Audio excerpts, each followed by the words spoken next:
Dans 5 minutes, le journal. On parle BD avec vous, Mathieu. Votre choix, ce mercredi, il faut flinguer Ramirez. Je pense qu'on est complètement dans le surréalisme.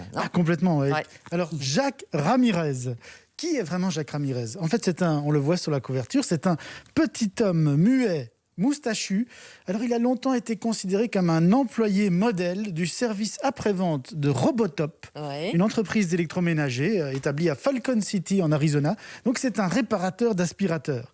Mais en même temps, on le soupçonne de mener une double vie puisque la police pense qu'il est le soupçon d'un terrible attentat, alors que le sanguinaire cartel de Paso del Rio, des mafieux mexicains, il croit que c'est un légendaire nettoyeur qui aurait trahi le cartel.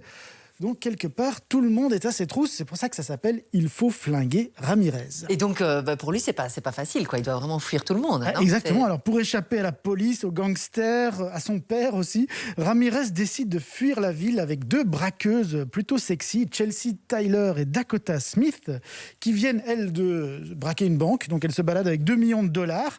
Et donc, c'est parti pour une chasse à l'homme explosive à travers le désert américain. Mais au milieu de tout ça, notre ami Ramirez, lui, il garde la tête froide parce que lui, tout ce qu'il veut faire, c'est se rendre au festival de musique de Stone Creek parce que c'est là que jouent 2 de ses groupes préférés. Chacun ses priorités. Voilà, les Tulip and Rifles, donc on imagine un peu les Guns N' Roses, et les Turbo Blind Jets. J'adore le rythme. On en parle dans quelques minutes parce qu'au niveau vraiment des planches, c'est juste magique. Et elle est complètement déjantée, non? C'est un truc complètement... c'est une BD complètement inclassable, d'ailleurs un peu difficile à résumer. En fait, le premier tome était sorti en 2018. Ici, c'est le 2e tome. Et ça avait été un énorme succès surprise. Personne ne s'attendait vraiment à l'énorme succès qu'a connu cette série parce que c'est une sorte de mélange détonnant entre le jeu vidéo Grand Theft Auto, GTA, vous voyez, et un film de Quentin Tarantino.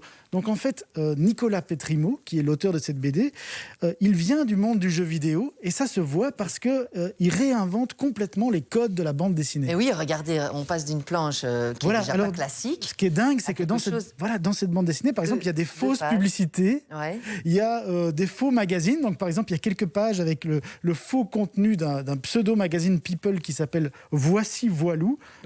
Donc c'est de l'humour complètement déjanté, complètement second degré, c'est vraiment hilarant. Et alors ce qui est drôle aussi, c'est que si vous allez au tout début de l'album, vous allez voir, il y a un petit QR code que vous pouvez, vous pouvez aller dessus avec votre téléphone et vous avez alors le résumé en vidéo en 5 minutes du tome 1. Ce qui est quand même une excellente idée, je trouve, parce qu'il a fallu attendre 2 ans et demi pour avoir la suite. Et donc, on a un petit peu oublié ce qui s'était passé dans l'acte 1.